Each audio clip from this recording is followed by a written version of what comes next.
What is going on, guys? Kenny here from 619 Guitars and Gear, and today we are going to talk about my three favorite ESP Ltd guitars that I own and how basically they're all connected and how there's one feature on all three of them that kind of ties it all together. So as always, let's get into it.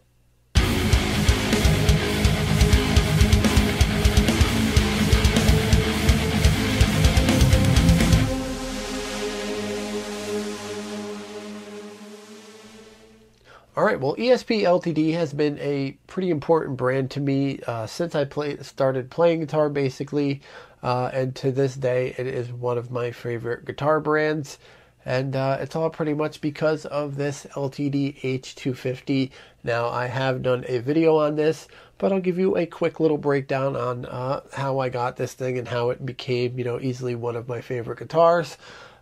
Basically, I started playing guitar, fiddling around with guitar, and learning how to play in around 1999, 2000, somewhere around there.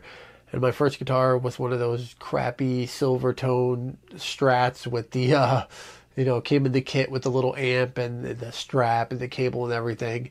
And I basically just fiddled around with that, learned how to tune and E standard and everything. And I used to play with my thumb like this. And it took me a while to kind of transition out of that. And then, I would, borrow people's guitars and, play a little bit better guitars that other people owned. And it made me want to upgrade. So around 2004, Christmas was coming up, and me and my brother had gone into a local shop called Let's Jam. And it was a really cool, small mom and pop shop, and they sold LTDs. And they had two LTD H250s. They had this one and a blue one.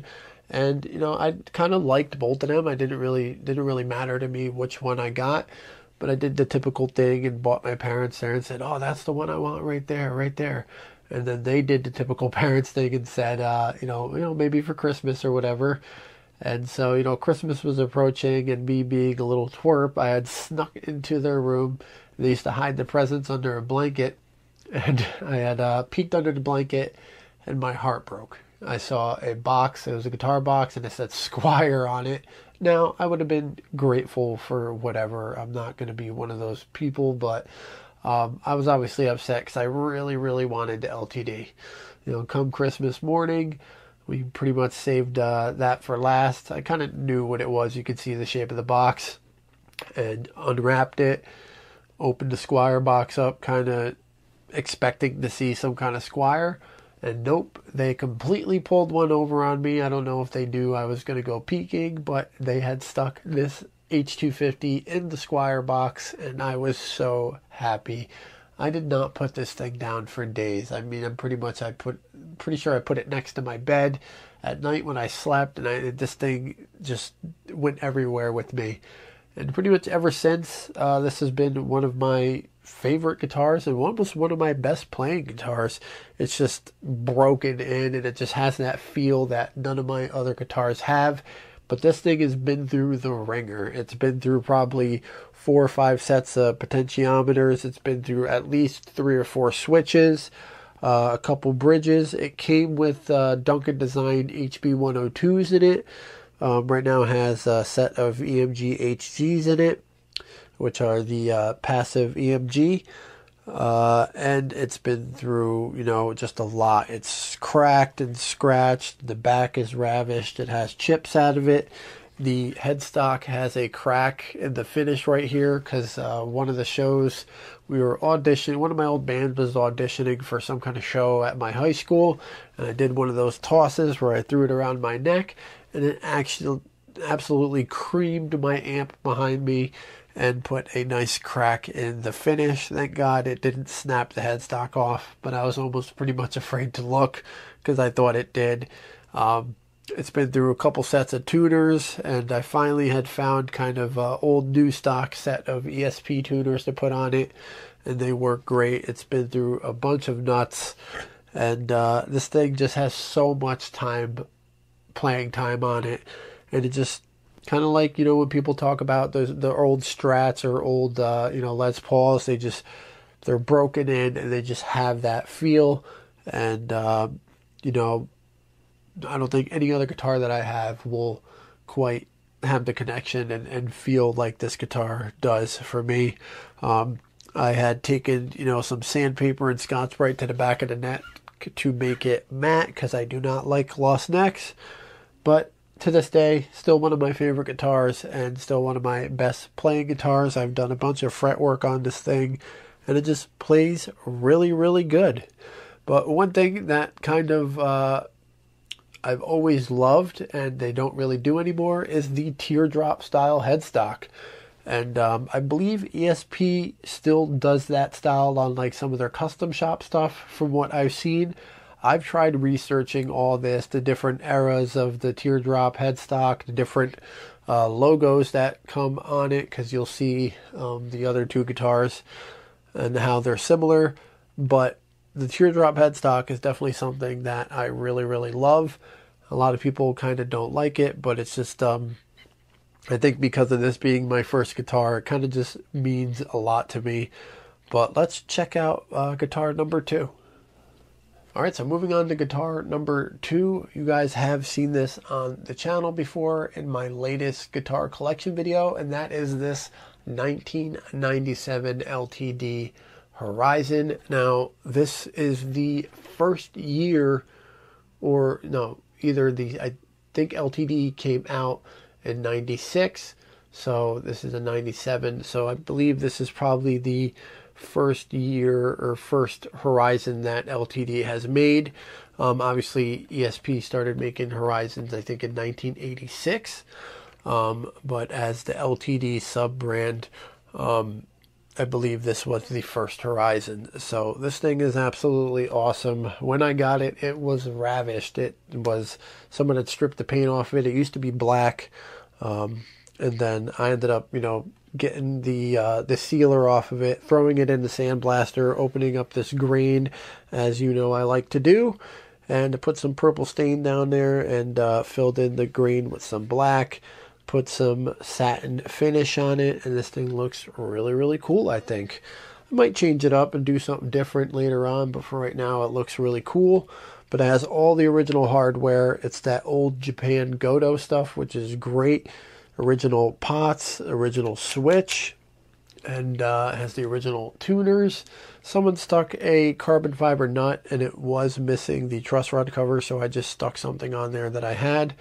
But you will notice that it has the teardrop style headstock again, which I love. But what's cool is it has the bold letter LTD logo, so that's two different versions of the LTD logo on the same teardrop headstock.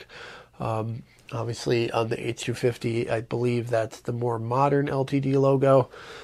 But this thing is absolutely awesome. And something that is really nice is it has some really nice flaming on the neck. You probably won't be able to see it on camera. Something I've wanted to do is kind of strip this off, strip off the finish and stain this to a darker stain to try to make that flaming really pop. But maybe that'll be a winter project. But this thing is absolutely great. It plays really, really well.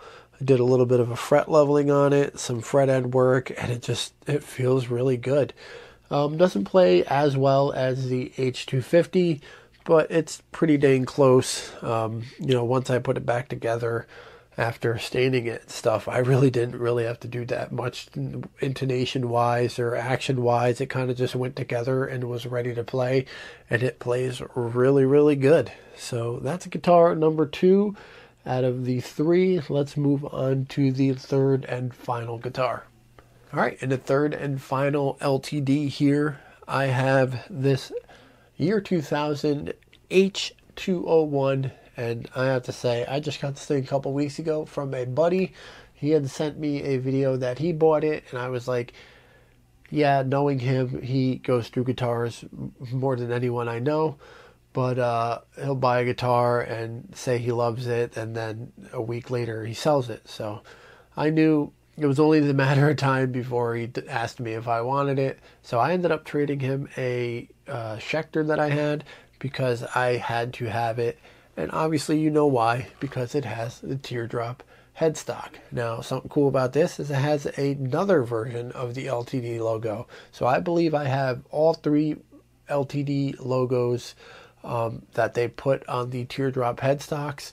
I couldn't find what year they made these headstocks, but I'm guessing it was probably 96 or 97 to around the 2004, 2005, maybe even 2006.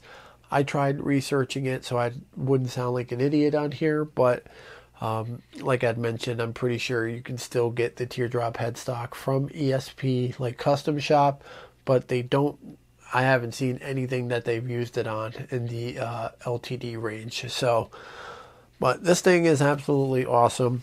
All original bridge, except the pickups are swapped out and it has different electronics in it.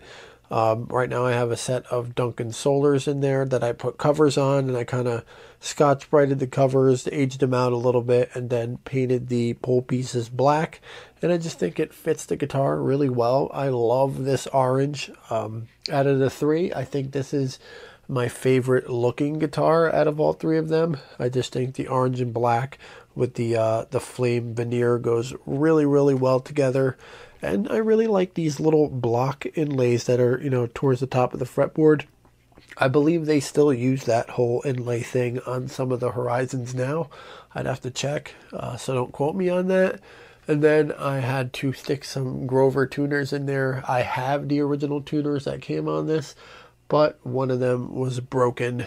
And so funny story about this is, you know, when I got it, it was in pretty rough shape. You know, I ended up buffing out the body, doing some fret work. I had to do some electronic work, put the pickups in.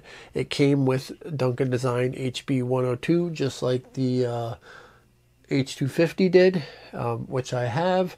But I wanted to put something a little cooler in there, and I love the Duncan Solars. Even though a lot of people hate them, I loved them. And I figured put some covers on them. It'll look really, really good. And yeah, so I did all that. Did some fret work. I had to make a truss rod cover because I was missing that. So I just took an old back plate and cut out the shape. And then took my Cricut vinyl cutter and made the ESP logo. Like, pretty sure this is how it originally came from the factory. And I think it looks really close. It looks really good. If you look at a picture of the original one, it's dang near identical.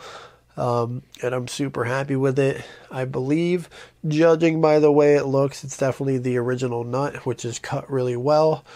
The frets have some dents and some wear in them, but so I kind of had my doubts about this thing when I put it back together. I was like, this thing is probably not going to play good at all, just because I had to take a decent amount of material off the frets, and they are already small frets to begin with. And I didn't touch anything. Didn't touch the action, didn't touch the intonation, didn't touch the truss rod. Put it back together. The action was super low. You know, I started playing a couple chords and fiddling around, and it was literally just a smile lit up on my face. This thing is probably one of, if not my best playing guitar that I owned.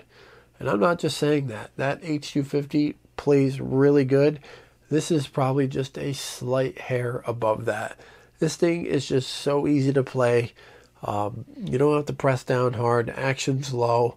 I think with the smaller frets, it just kind of it's just effortless, and all the notes are crispy. The intonation is literally perfect, and you know, everything sounds just perfect and crispy. That's the only way I can explain it. You're probably like, crispy, like what is it, like chicken or something? No.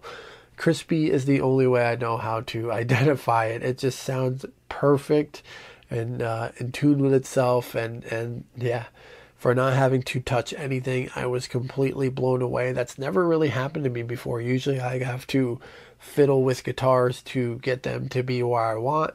This thing, put it together, and boom, I haven't touched it. Don't plan on touching it because it's literally perfect. I had a buddy come over that has a lot and decent amount of playing time on my H250 because he grew up with me, and I handed him this and I said, play this, and he said, dude, that's insane. He said, this thing is amazing to play. I said, now do you think it's better than the H250? And he said yes. He agreed with me. He said obviously he's more used to playing that guitar feel wise, but he thinks this thing plays better and just sounds better altogether. So I absolutely love this thing, and pretty much I think the theme here is anytime I see an LTD with the old teardrop headstock, I'm going to be attracted to it. And obviously reason being because of that H250. That thing just means so much to me. It was where my, taking guitar seriously journey started. Obviously I had that silver tone, but that thing is where it all started. It's, all my first couple bands I used that thing because I only had one guitar, and that thing's been with me since day one. So I think just the teardrop headstock represents that for me, and I will always have an attraction to it because of that. So I figured I'd make this short, not really short, but quick little video on these 3 LTDs that are my favorite LTDs that I own, and I own 7 of them. So yeah, as always guys, thank you so much for watching. Stay tuned for some other videos coming up. I have another LTD video. I have a really cool Schecter video that you guys are going to be probably mind blown, because I've never seen one of these guitars before. And I stumbled upon it and basically took out the wallet and said, did the whole like slamming the credit card down on the thing, like just take my money. So that video will be coming out soon. And yeah, appreciate all of you. As always, stay safe, be a good person, and we'll see you in the next video.